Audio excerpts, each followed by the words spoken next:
So now I think we can move forward, and now is the turn for Pradeep. So I think there is no need, for introduction. I just wanted to say that if we are having this brain hack today is thanks to Pradeep. He's been the real promoter of this event, so and it's all because of you. So that's really nice. Okay, so you can go on whenever you want, Pradeep. Thanks. Yeah, so I think we're skipping the Git tutorial, like I mentioned, but I'm happy to help folks later if they have any specific questions.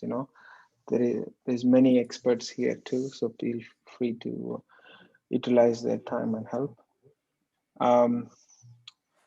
So I'll try to make this talk on high performance computing fairly informal, so please stop and ask questions.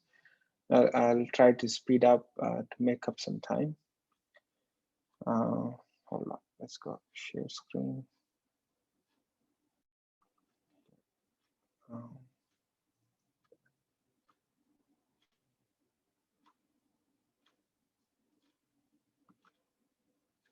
Okay, can you see the right screen, Harvey?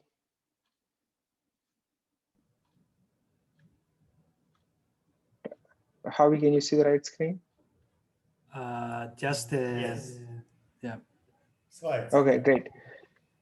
Yeah, so yeah, so this is going to be more of what is HPC, how do we use it, how best we use it given a resource, much less about the exact command and optimization down into the numerical levels. We can discuss that later.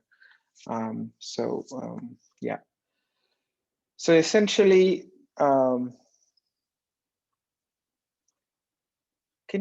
why do I get this message saying sharing is fast? Can you still see my screen?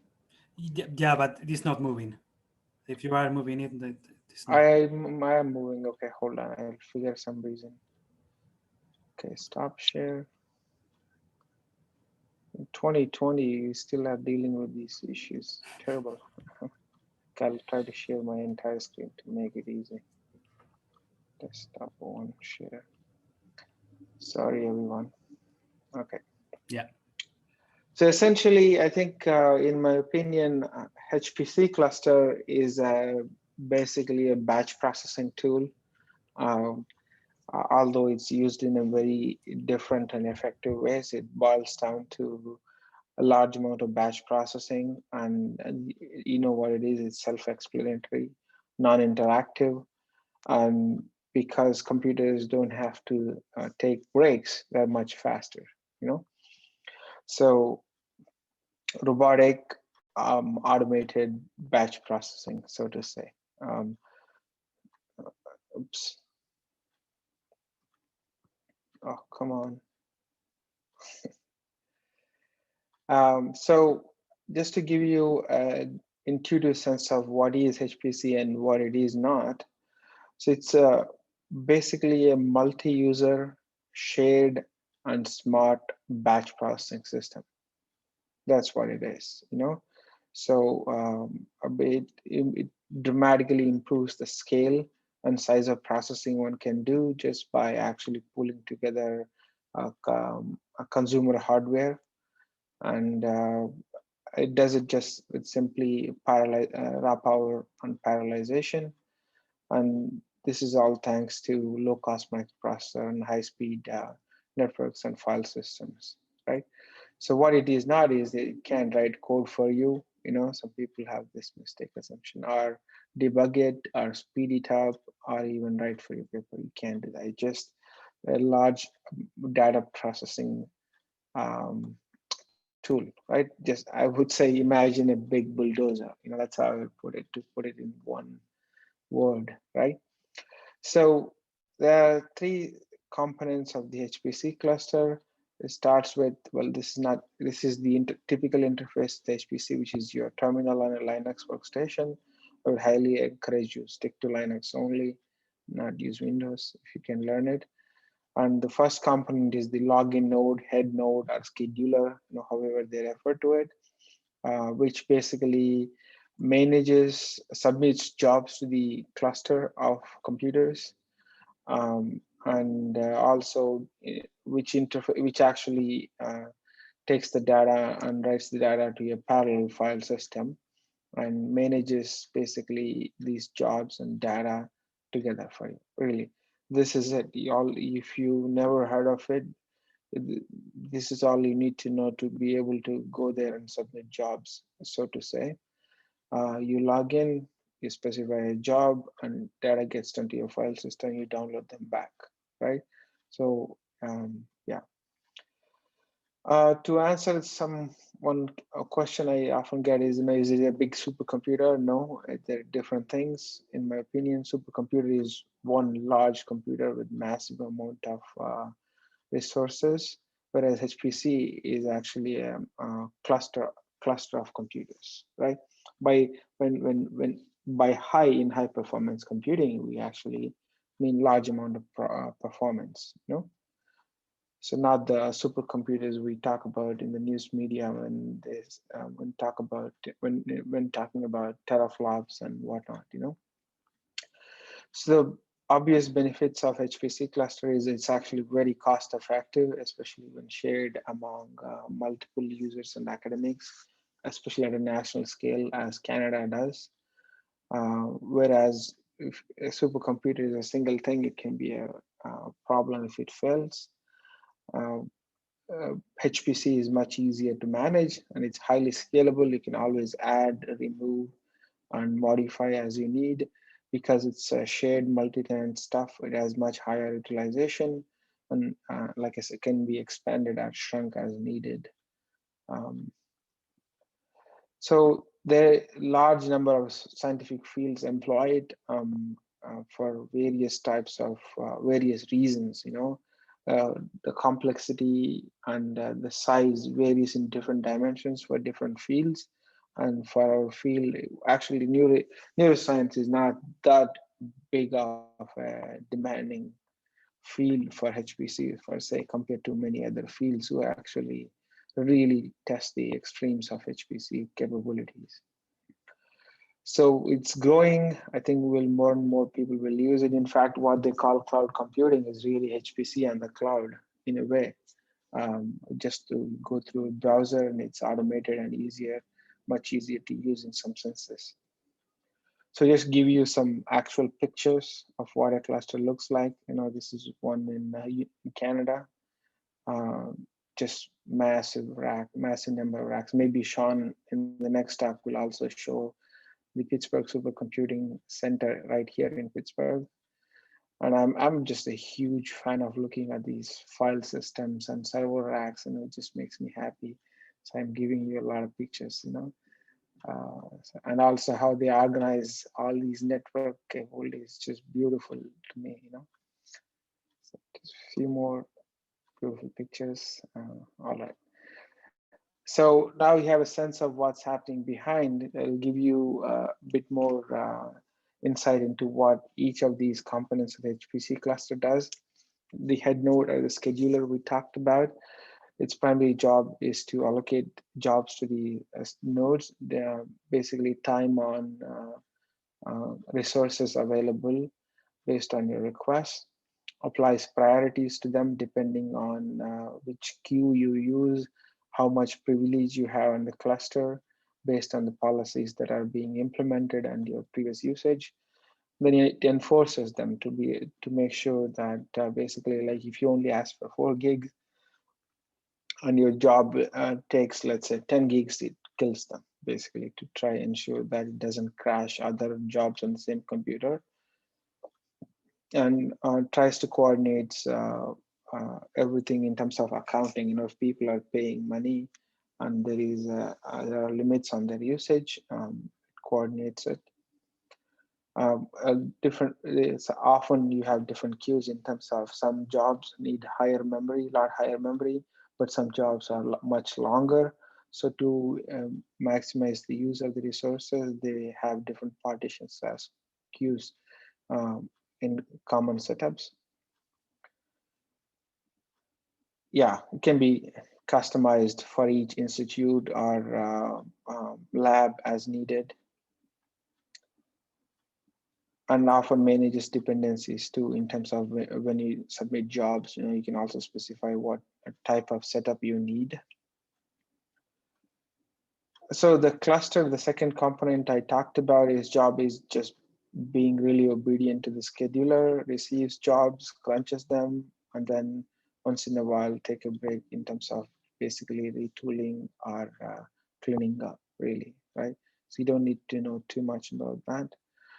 I'm not going to delve into the terminologies too much, except saying, so the third component, like I mentioned, is the file system. Usually there are a few different types of them.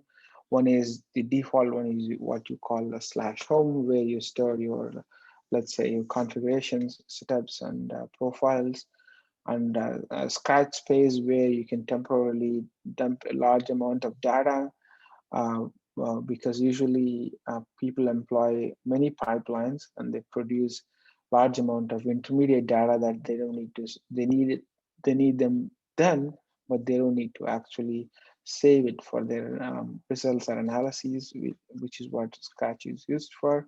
And there is slash work, which is often allocated to them for long-term storage as it generates more and more results, right?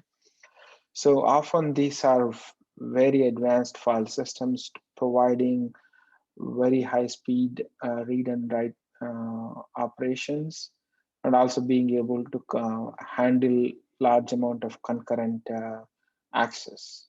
Like, in a typical computer, you can only write maybe a couple of programs at once, but some of these advanced file system can handle thousands and thousands of parallel job rights. I'm not an expert on this, but it really fascinates me on just how the thing, usually like thousands of jobs run on a big compute Canada cluster, and they can actually handle them pretty smoothly without slowing down, except in rare situations where you're writing millions and millions of small files. I'll warn you against that later on in the talk. So when do we use HPC? Not everybody needs to use HPC, so I'll try to give some examples. Essentially, in my opinion, whenever the task is too big for your own desktop computer, I think that's where the ideal threshold. Um, so you can just offload that into the big node on the cluster. Or when you have a large number of small tasks, you can do them in your computer one at a time, but you just need to do too many of them. Let's say 1,000 subjects, HCP subjects, or 50,000 biobank subjects to process, for example. That then you really need it. And or when the job needs to be run a really long time. We're talking like multiple days, weeks, or even months sometimes. So usually we don't actually keep our laptops running all day or for a week, right? So even if it's a small task but needs to be run a long time, even for example, FreeSurfer used to take 30 hours, right? So running it on your desktop is not always ideal unless you make sure that there is nothing that's going to put it to sleep or crash it. So HPC is ideal because it's constantly running. And when you need a large amount of disk space, partly because you're processing a lot and whatnot, right? So these are typical scenarios. Or sometimes in some specific cases, IO speed is actually a bit of a factor too. And the fantastic file system that I quickly mentioned can handle that too. So in my opinion, I don't think there is any downside to using HPC if you have the skills and have the time to actually learn the basics. But there are some times when it's not ideal.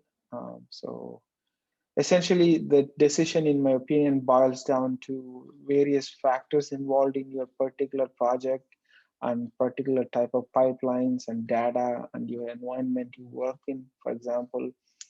So in my opinion, it's very easy to use your laptop, for example. Development is not so hard, but it's not very reliable, and it can be slow when you're trying to do a lot of computation, right?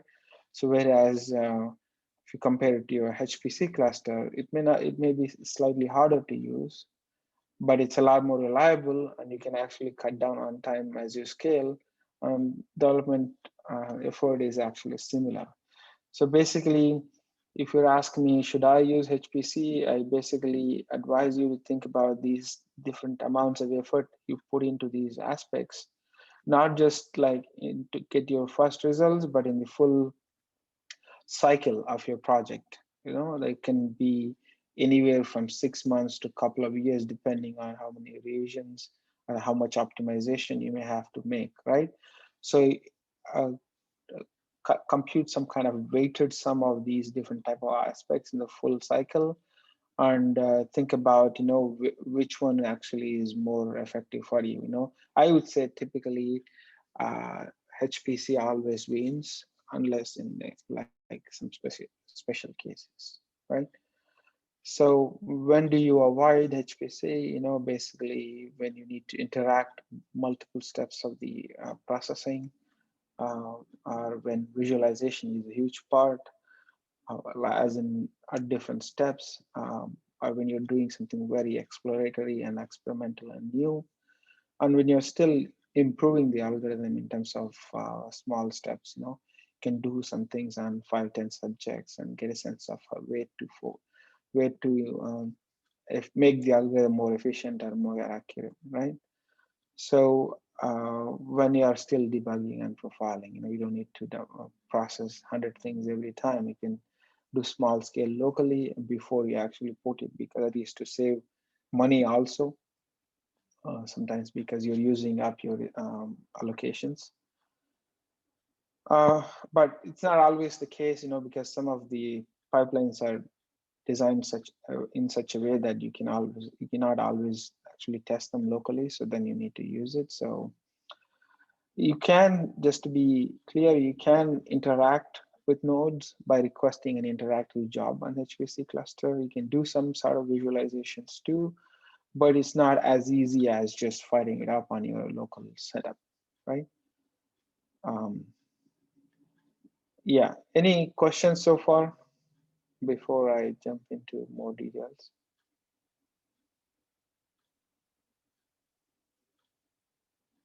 Okay, yeah, just ask away when you need to. Okay, so there's large number of schedulers out there, but the typical ones are the SunGrid engine, Torque, or PBS. And actually the most popular, and I think is the best in my opinion, is Slurm. Um, they have different type of characteristics that are suited for different types of environments, but generally I think Slurm is more or less pretty common now. So I mentioned these just to give you a sense that there is not one type of scheduler, but there's many, and they evolved over time. And so far, I think Slurm is actually the best when you think about the full spectrum of use cases. Maybe Sean has a different opinion. We'll hear from him soon. So one thing that needs to be so an important concept that one needs to know when using HPC cluster is the idea of job priority, right? Because scheduling, like I mentioned, uh, it's not enough to just submit the jobs. There is oftentimes a lot of delay between after you submit and when that actually gets onto the compute node for processing, right? So typically first come first serve policy is quite common. Jobs waiting longer get priority, and jobs requesting a smaller amount of resources actually get priority too, because they can be fit into these gaps of big nodes that are processing other small jobs, and they prefer you use the entire node, not just 3/4 or 60%, 80%, because they leave some resources unused. They want to make it improve the return on investment as much as possible, and a concept of fair share, because you don't want some people abuse it. You want to be fair to all the users. although there's some groups actually get privileged access with higher allocations, either because they paid more or they actually the problem requires a lot more allocation of resources to actually do anything useful. But there's a lot of exceptions, and it depends on the type of resources, the type of um, relationships you have with the HPC cluster, right?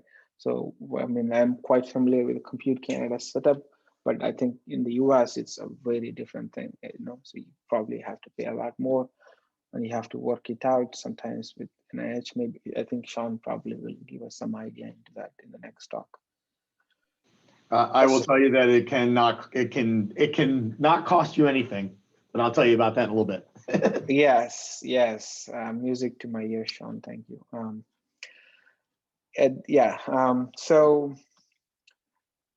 So like I said, when you submit, usually you don't have to specify anything. You can just say, hey, process this script, but that's not ideal. Then it applies the defaults in terms of resources, in terms of number of nodes or CPUs or RAM, total time, etc. So it's important to think about what you need, which is why some sort of local testing is required. And then if you actually specify the approximately precise amount of resources you need, you have much better chance of actually getting on the compute node and processing them quickly. I mean, unless of course you have a dedicated server for your lab, it's a very different setup. I'm talking about multi-tenant, multi-user shared resources. So this is a bit of a syntax on how you specify various resources you need. So I try to show both as GE and Slum because I used to use both before, but you can probably just look at Slum because that's actually a lot more common nowadays. So they're fairly intuitive in terms of what arguments mean what resources. Typically, you always want to specify these 4 parameters in terms of how many nodes, and within each node, how many CPUs, amount of RAM, total time. It's also referred to as wall time in HPC lingo. It's just basically like physical time, your pipeline / script needs when it gets on the computer, right, on the processing node. And you can also specify more advanced flags, such as the export environment. Sometimes you need to, so one of the problems with, one of the difficulties in using a HPC cluster is that you need to specify everything because generally they just give you like some kind of bare metal setup. Sometimes they do provide some things very, very common, but often enough, they're not customized for your own particular domain. So that means that you need to add free set to the path, add FSL to your path, and do such profile setup. I mean, it's not enough to put it in your own profile when you log in, but you need to make sure that profile is actually transferred to that particular job on the compute node, right? So then this minus export is needed. You can put that into your default Slum setup too that applies, but sometimes you have to tweak them per job, right? So usually, I also recommend everybody name their jobs and output logs because it's very important often to find out what happened, whether they were processed correctly, and if they failed, why they failed, etc. So this debugging is important when you handle large number of subjects.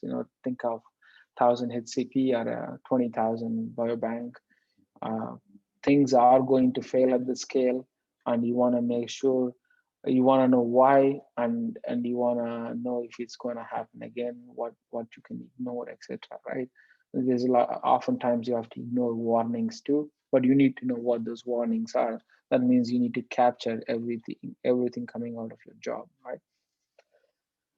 So I mentioned queues and partitions, and you can even get emails and stuff, but not always a good idea because it will be hundreds and hundreds of emails. So there's a few more advanced flags. I'm not going to delve into it, because it's probably not, it's a little too advanced. Anyway, so just to give you some intuition about how you can make an actual job, quote unquote, for HPC cluster. So this is a typical command. If you want to just like, log into your head node and say, hey, I need one node, 4 gigs of RAM for 2 hours, put the results in this text file, run this script that I wrote. This is perfectly fine. If you are not reusing it a lot, or if it's just something that needs to be done and you will forget about it, often it's not the case. You'll have to do many more of those for different scenarios. So what I and many others would recommend you do is to put that into a text file that looks like this, where you specify the parameters in a structured form that the scheduler can read, So what you saw above in -n1 is the number of nodes, number of cores can be translated here to same thing. Is just that you specify it in a more manageable form over time. And saying that to a file also helps you remember exactly what you submitted for it. So you can reuse it in 3 months or 2 weeks or whenever you come back to it. And that is followed by the exact script you are trying to run. Sometimes people have a large number of commands. Sometimes they throw that into another script file and call that script file here. So there's a number of options, but it's a good idea to keep a record of exactly how you submitted the job, so you can actually reuse or debug it in case it doesn't work out. So yeah, the making the job file is actually recommended, is what I'm trying to say. So different scripts are invoked differently. For Bash, you can use sh or bash. For Python, you can use the Python interpreter. In MATLAB, which I don't recommend you use, but if you have to use it, this is the way to use it. Yeah, so one more important thing I want to quickly mention before end is something called the backfill policy. Basically, if you remember my opening slide, I showed, I actually should have told you to think about it, but I forgot. So let's say this big blue job is running on the cluster, and you submitted a few more jobs. You can see the resources here. The axis is the x-axis is time, y is the number of CPUs. And the blue job, it runs longer, but only uses about 6 CPUs, right? You submitted 3 more jobs that uses more CPUs, but less time, shorter ones, right? So let's say you submit more jobs. What happens is basically all these jobs will have to wait until this blue job finishes, right? So that means that, let's say you have a cluster on the x-axis and the y-axis, you can see 32 cores. They're being unused. It's totally underutilized and not a good idea, right? So yeah, just basically very inefficient use, right? So there's this policy called Backfill Policy, where the scheduler tries to look ahead and see, basically, okay, you know what, I have 10 cores on this particular node that are not being used. Can I just, let's say, prioritize jobs that I can fit into to maximize the amount of processing per hour or per day or whatnot, right? So what are otherwise unused CPUs get actually filled with smaller jobs to try maximize the efficiency of the cluster as a whole, right? Here I just give you an insight into one node, but this happens across the entire cluster itself, right? So reason I give you an intuitive visualization for this is basically to encourage you to try make your job, split your job into an army of small jobs rather than few big jobs, right? Because it's better. So even long running jobs have many difficulties. Sometimes, nodes fail and you don't want to have to restart all over again just because one node failed, which is why when possible, making it small not only uses the resources efficiently, but also is more fault tolerant in a way. This some concepts of checkpointing and other stuff that we're not going to delve into too much. But think about this when you try, how do I size up my job to best use the resources, right? So essentially, this is the cover image I had for the talk. You want to pack as many jobs into the available resources as possible, right? So, and you in the depending on your pipeline and type of processing, you may have a variety of workloads too, right? So try to maximize that. It's careful thinking for half an hour, an hour can save you many weeks and months of time because you use the cluster efficiently, right? Instead of just, let's just submit it and see, because waiting on the cluster can be a long time sometimes. So to give you like a bit more intuition how proper specification of job can improve the speed, think of, painting your house, right? It's a very parallel task, right? You can paint any part of the wall parallelly, right? It's just a simple, highly parallel task. Whereas some tasks have to wait for the others because, for example, installing the roof, right? It's a very fairly dumb example, I apologize, but this gets the point across, right? So you're not doing this one script, it's a big pipeline of multiple scripts, all right? So you have to think about whether you want to slice the total amount of processing in terms of data, like for example, processing different ROIs in the brain, or processing a whole brain at once, because when you compute the total amount of processing and how you distribute it to the HPC cluster, maybe sometimes the task parallelism is much faster, right?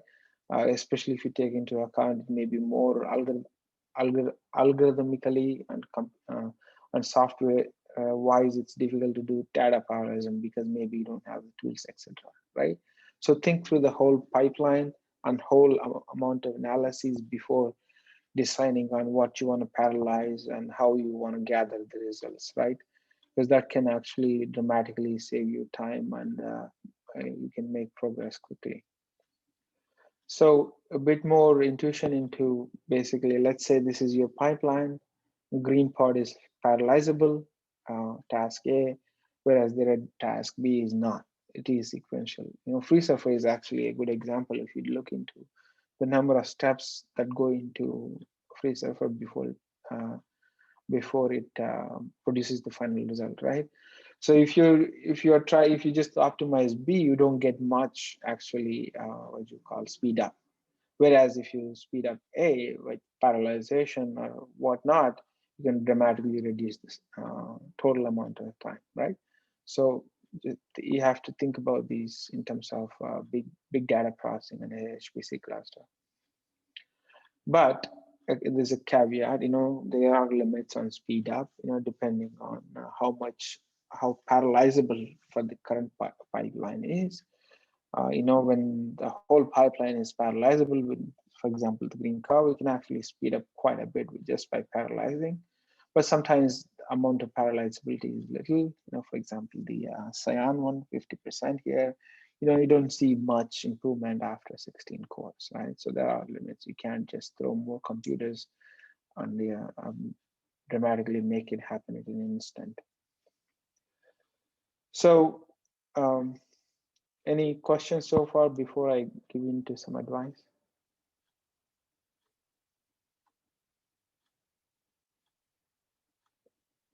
Okay. Yeah, so some general what you call logistical advice here. Before you submit, it's highly recommended that you test and debug your code locally because you don't want to spend a week processing a whole bunch of data to realize, oh, my code had an unacceptable bug, right? So testing not just for scientific bugs, but also in terms of how the data is outputted, whether the output data can be properly read or gathered, etc. Right? So, and once it is ready, you need to test the environment too. Like I said, when you translate the submission command to the script, sometimes not everything transfers correctly because of the way they're interpreted and understood. So you have to go through the whole thing at least once to make sure whatever scripts and pipelines and the exact type of jobs you are developing actually run and produce the thing you think they are producing. And also you have to think whether you have enough disk space before you launch 200 jobs, right? I made that mistake many times. I was like, oh, everything is ready, let's go. And submit this thing, it's Friday and whatnot. And then I come back on Monday, I realize that everything failed. And after spending a day or two, I realized it failed because there was not enough disk space and no other reason, right? So that you don't want to be there, and it can be pretty frustrating, right? So think through the job requirements, like I said before. And also sometimes it's actually really smart to insert some checkpoint logic, like I mentioned, because computers fail, unfortunately, as amazing as they are, but they actually can be pretty flaky, depending on how much they're getting abused in a cluster, right? So if you want, sometimes it's a good idea to insert profiling code too, especially when you realize that you may have to optimize the pipeline later on. Sometimes we decide to just run the not suboptimal pipeline just because we don't know how we can optimize that yet. So in that case, it's okay to just do it for the sake of learning about its behavior. And you also need to think about whether you want to retain intermediate or scratch outputs. Actually goes back to the checkpoint I'm talking about, because it is complicated and things fail and you want to assume the worst and prepare for the worst. Sorry, Pradeep, sorry. Yeah. What do you mean by profiling code? Sorry. Oh, profiling code. So what's basically, so you see this pipeline, right? It's a very simple thing of, the green part is parallelizable, whereas the red part is not, right? Not just that, depending on where you are in a particular algorithm or a particular pipeline, amount of RAM used, and also where a certain implementation is getting stuck for a longer time requires basically tracing through and keeping track of amount of time each step is taking in your pipeline, right? So basically that's what we mean by profiling. It basically tracing the amount of resources at different time points and at different steps of the pipeline. Okay, got it. Thank you. Yeah, no problem. Pradeep, can I ask you a quick question? Going Yeah. back a minute, can you talk just for a second about the difference between a core and a node, and in particular, how that affects kind of RAM availability and like CPU hours for things like quotas and things? So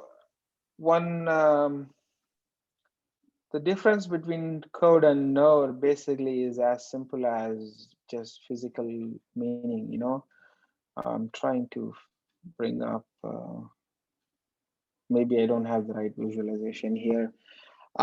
So one thing, like the backfill policy I mentioned, that's the reason why they encourage you to use the entire node, right? Usually, depending on the type of resources the Hpc cluster has, a node can have 16 or 32 or cores, right? They if you like, if let's say it has like 8 cores and you use only 6, and depending on the typical usage of other users of the cluster, those 2 cores may not be yeah, will not be used, so to say, right? So they prioritize jobs that can take up the entire node to maximize the utility of the cluster, right? That's one thing that is relevant to the differences between whole node versus fewer cores. So what was the other question, Finn? Well, as part of that, then, if you have like some very high RAM dependent job that you want to run, is does the amount of RAM that you kind of have available scale with the number of cores or nodes, or is it No, totally so independent? yeah, that is actually down to the exact cluster. Um, usually, usually like a good cluster, actually, maybe I have an example from Compute Canada. So I actually don't have it. So when resources are used by thousands of users with diverse requirements, like let's say a national HPC platform, HPC platforms that we've seen in Canada, they try to have multiple setups that can actually attend to extreme RAM requirements, as well as extremely long running jobs, as well as extremely parallelizable jobs, right?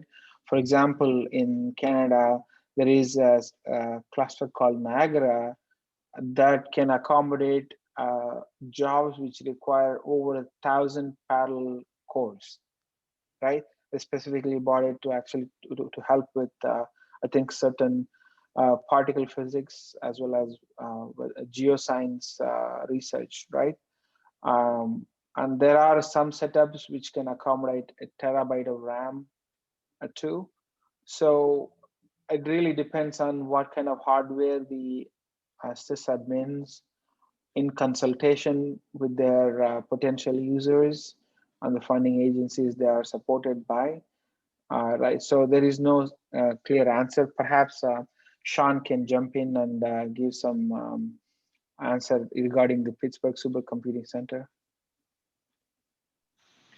I was watching the PlayStation 5 queue on PlayStation Direct, so I didn't hear the question. So Finn's question is whether RAM scales with the number of cores in a node. What's the difference between a node and a core in HPC setup, and how does it interact with the amount of RAM available? Now, I was just trying to say that it really depends on exactly what hardware a particular cluster has. Yeah. So you just need to check into it, Yeah, there's no set fast rule. I mean, most machines are designed with at least, like for instance, on Bridges 2, we have what we call RM nodes, and they have 128 cores of AMD EPYC. And that node, so a node is basically, you can think of it as one machine. It has two sockets, which are one each has a 64 core AMD EPYC processor, and then the whole machine has 256 gigabytes of RAM. So it has 2 gigabytes of RAM per core. And you can slice and dice that however you want, but it really depends on machine. Nobody usually goes below 1 gigabyte per core.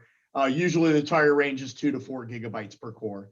But it depends on the application you're running. Sometimes running on less cores than are available. You get memory bandwidth trade-offs by using more cores versus more memory. And so you really have to know what machine you're on. But generally, you will get at least 1 gigabyte of RAM per core in a normal supercomputer. Right. Yeah, Finn, I think I found perhaps potentially useful slide. Right. These are numbers for two important, are probably the two important clusters in Canada. So the Cedar is what I used to use before I moved here. And you can see they have diverse types of nodes here, Some of them have 128 gigabyte base nodes, each node can have 32 cores per node. And they have multiple types of node to cater to different types of users and needs. Each user has different needs sometimes, right? The partitions or queues I talked about, they interact with basically these nodes, right? Some nodes are available only in certain type of queues to make sure that they actually are used for their intended purposes or maximize their utility, so to say, right? These are Cedar and Graham are more like what we call general purpose clusters for a variety of workloads, whereas Niagara, like I mentioned, it's actually like designed for heavy parallelization. We're talking like 1,000 cores parallel crunching of data, and some fields, like I mentioned, they do actually really like push the limits of HPC clusters. Think in the US, the Exceed program, which Sean may quickly mention, it tries to help users, help accommodate users for those extreme workloads. To answer your question again, I think it really depends on the hardware that you're using. So get to know your cluster. I guess that's what I would say. And yeah, in my mind, like I mentioned, we're not that big of a users in the broad scheme of things, to be honest. In my mind, in my understanding, most of our work can be parallelized. In HPC terms, it's called embarrassingly parallel workflows. You just need more cores really most of the time, right? So yeah. Great. That's helpful. Thank you. No problem. Any other questions?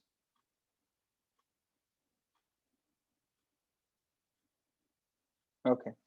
All right. I guess I already went through this slide to answer Javi's question. Maybe quickly.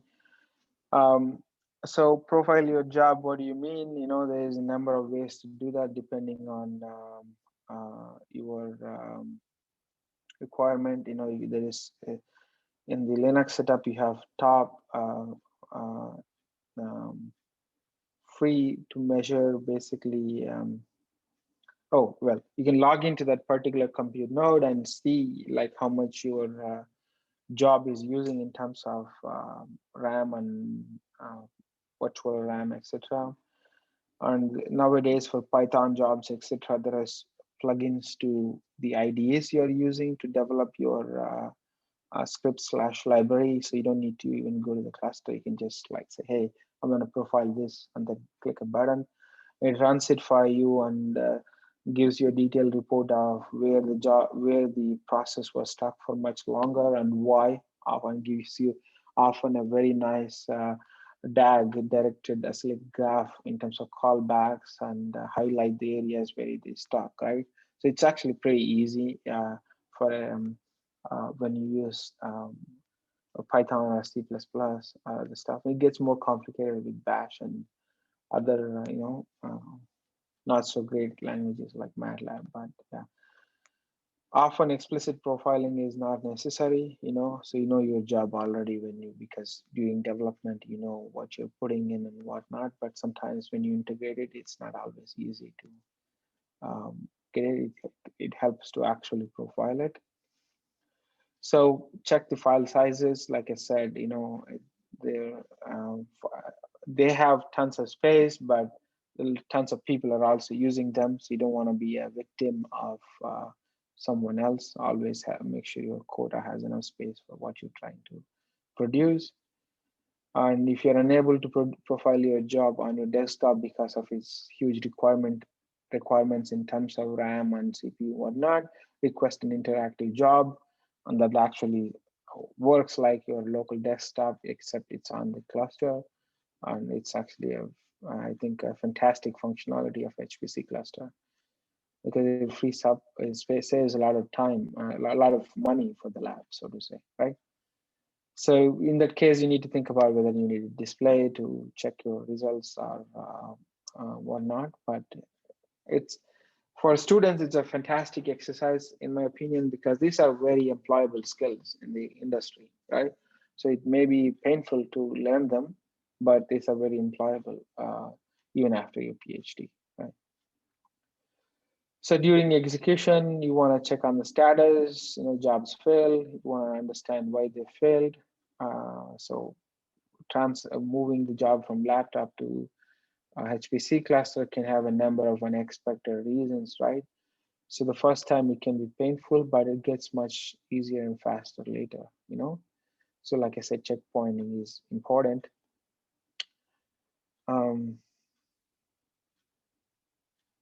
Yeah, sometimes pipelines can be quite complicated. So you actually need to write another script to check the status, whether it's done or not, because multiple outputs are produced, and also they're produced in with different names and patterns, such that it's not easy to just like open up and tell, right?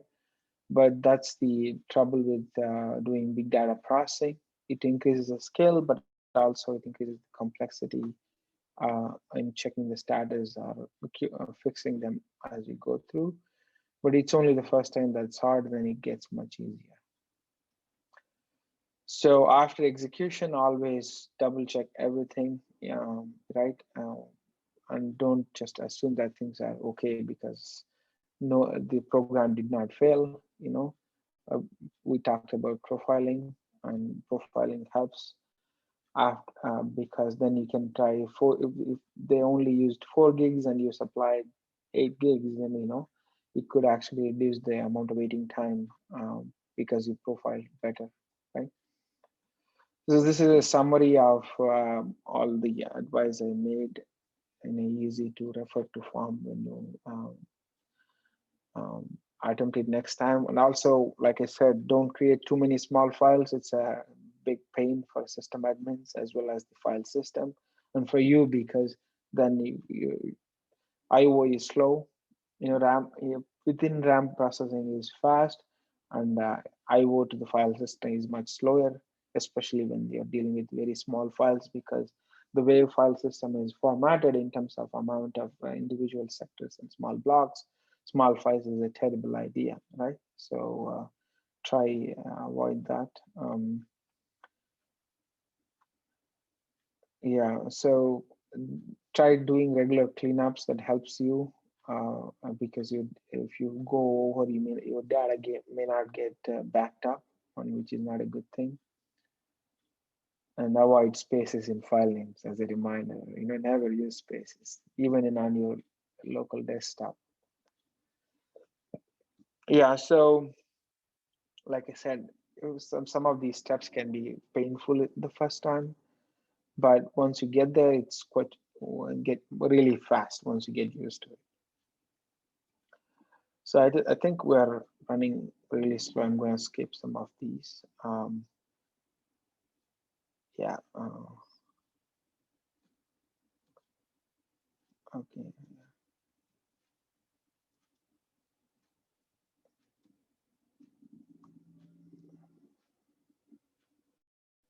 Yeah. Any questions? I think I'll stop here. Yeah, thanks, Pradeep, for this super well-detailed and informative tutorial on HPC. So, if somebody has any question, please go ahead.